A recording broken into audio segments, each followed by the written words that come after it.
Hi there, this is the Business Day exclusive with Elizabeth Musa. Today I'm seated with the production team of Iwájú, the highly talked about Afrocentric animation series produced by Disney Channel in collaboration with Kugali.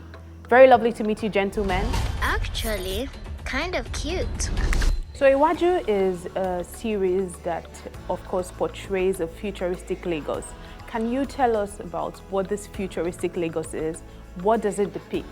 Iwájú depicts what Lagos might look like in the future, and we wanted to ensure that we were not just throwing science fiction elements around and slapping them onto Lagos, but we were trying to imagine if all the features, the main features of Lagos as we know it today, if they continue for the next 100 years or so, what would that look like? So we didn't take out anything that people know Lagos for. People know Lagos for traffic, people know Lagos for erratic power supply, people know Lagos for audacity, all those things, we made sure we kept them.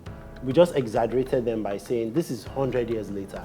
Things have gotten even worse in this direction. So I'll give a few examples. Lagos is overpopulated, largest city in Africa by population. If people keep coming into Lagos for the next 100 years, it's going to be even more overpopulated than it is now. So we designed the mainland in Iwájú to have these huge towers that can house many people, because the mainland would take most of the population, seeing as most people won't be able to afford to stay on the island. And when we designed these towers, we made it look like, you know how in Lagos, you see a bus and you know that this thing should not still be moving, it should not be walking.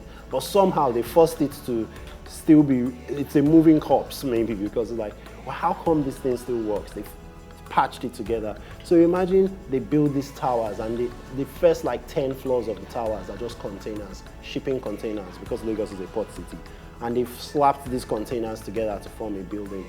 But then after that bottom area, the higher up you go, the more the building turns into an actual nice building, because the richest people stay at the top.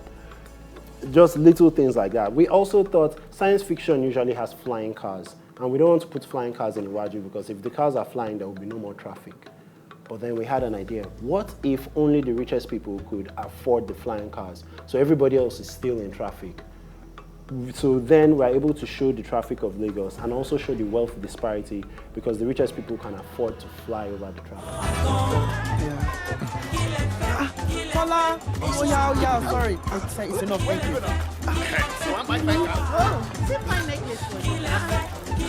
Okay, so Ziki and I are childhood friends. We met when I was 11 and Ziki was 9 in our first year in secondary school. And we connected because of our love for comic books, animation, and video games. And we've stayed friends ever since. So by the time we were in our early 20s, and Ziki had relocated to the UK, but we're still in touch with each other. We just talking about animation and such things, we realized that, wait, we grew up watching these things from the US and Japan. Is anybody in Africa creating something like what we enjoy consuming? So we set out on a mission to discover the best African visual storytellers. And we started a podcast to help the rest of the world discover these creators. So we were talking about comic books, animation, video games on our podcast. After about a year and a half of podcasting, we had reached the point where we could transition into publishing. So not just promoting these creators, but empowering them to get their stories out there. We started with what we call the Kugali magazine, a short collection of comic books from different African countries. Issue 0 to put the magazine. Kugali magazine issue 0, because we were not sure if there would ever be an issue 1. Issue 0 was 40 pages, black and white. We printed it with money from our pockets. But then as we kept pushing, we were able to go further and get to the point where we had the Kugali anthology. By this time, Hamid had discovered us because we had a similar vision that aligned with ours, and I'll let him talk about how that played out. Yeah, so from my end, my story was slightly different in that I reached out to Tolu and Zeki. I think I found them from the podcasting, and then when I joined in, it was just before the launch of Issue 0, because I remember we did the launch in London very much. And I remember during that launch, it was a very eye-opening experience, because at that time, I was still looking at Kugali as something I was doing on the side. In that it was something I was doing for Africa on the side, because my main job there was working in, I thought it was in Hollywood, so I was working in films and so on. And I thought, okay, I'm comfortable here. And then there were two hits. The first hit was when we launched the issue 01, which I don't know if Ziki told you this. I kept on, I was like, there's no, what is this? Why are we launching this? Because I saw some of the artwork. Some of the artwork was done in color, but we actually printed it out in black and white, and the color version just looked better. It's just a budget issue.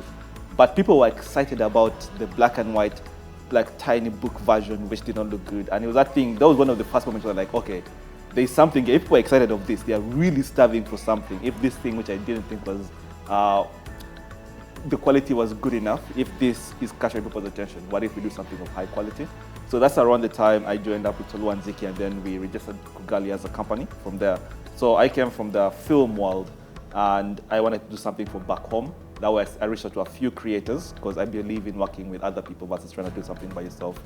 And that's how I discovered Tolu and Ziki, and the rest is history.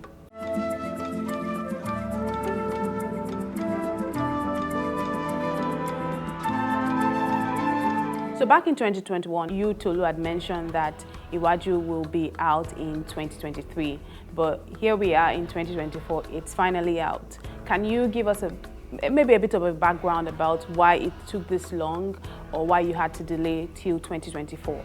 We were done with production in June 2023, and we were just waiting for a release date like everyone else. We don't know all the factors that come into play when the leadership at Disney Plus fixes their release dates, because even Disney Animation was waiting for Disney Plus to tell us the release date. Remember, these are actually two different entities. Welcome to Lagos, Nigeria.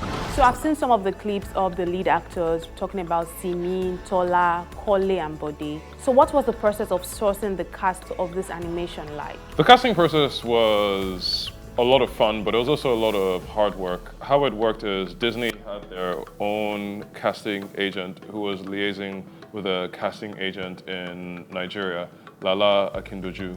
And so it varied from character to character. So for people like Bode, the first set of auditions I received, Femi Branch's audition, I was like, this guy is Bode. So we didn't really have to look too far. But for someone like Tola, I had to listen to many dozens of auditions. But then eventually, I think it was in the second or third round of auditions, I heard Simi's voice and I was like, this is our Tola. But the most important thing that I kept in the back of my mind for casting is ensuring that the actors and actresses that play the various roles could capture that Lagos spirit, that people from here would listen to them and they would sound exactly like the people they know, their brothers, their sisters, their friends, their colleagues. So it was a lot of fun, and I think the cast brought so much magic to the show.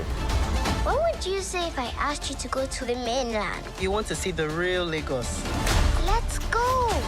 So Iwájú is out now on Disney Plus, and it will be out on other Disney channels. Are there other channels to watch? At the moment, it's just the two, so Disney Plus, and then DSTV is not out in DSTV today. It's gonna be out in DSTV in April. I can't remember the exact days. Yeah, the Disney Channel, April 22nd to 26th, and then April 29th to, I believe, the 3rd of May. In any case, you can get the information online and check the schedule for the Disney Channel. What would you say if I asked you to go to the mainland? My role on Iwájú is that of the director and the writer of the series. So I collaborated as the director, I collaborated with everyone to bring the series to life, and as the writer, I worked with my co-writer to ensure that the story was the highest possible quality. Now, Ziki is from Lagos, Nigeria, but after the first 15 years of his life, he relocated to the UK, and even though he comes back to Lagos regularly, he's more based in the UK.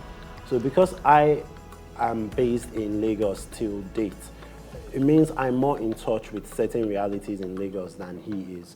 And I can give an example of the public transport system. Whenever Ziki is in Lagos, he drives. I live in Lagos, I have a car, I drive, but my car could get spoiled sometimes. And maybe it takes me a few days to fix the car. I'll probably take public transport. So when I'm taking public transport, which is something Ziki does not do when he's here, it means if Ziki writes a scene where a character takes public transport, he might miss out on one or two details. yes, he's from Lagos, he's from Nigeria. He wrote a Nigerian story, but certain finer details may be not quite there when he writes it. And then it's my job to say, this is how this would come through. This is what this should look like. So my role was just to make sure it stayed grounded and culturally authentic to Lagos. So me as Hamid Ibrahim, my role as a production designer. For this show, we call it Production Designer Plus. That was the inside way we call it. Just because generally in Kugali how we work, Ziki handles the narrative side, or whatever writer handles the narrative side, and I usually completely take over the visual side. And in most stories, we understand that's different, where they're like, oh, the director directs the visual side as well, right? And then he tells the production designer the kind of vision he has for the world. Whereas in here, I built the vision of the world. That's why we add the plus on it. So pretty much anything you see visually on screen is kind of a baby kind of directed by me, if you put that in quotes. So production designer plus in that way. But obviously, I'm trying to idea everything to the themes Ziki wants to tell and the story Ziki wants to tell. But it's a very critical thing for me not to make it a world build on the backs of the characters, because usually a place exists first and people come in. I want it to feel like a lived-in place as these characters live inside. So if you remove our own main characters and you put other characters in this world, they could still exist and function wholly. So that was my role. So building the world of Iwájú. We're going to be late. Lagos traffic is no respecter of persons. So you want to see the real Lagos? Yes. Thank you very much for watching. That was such a beautiful conversation.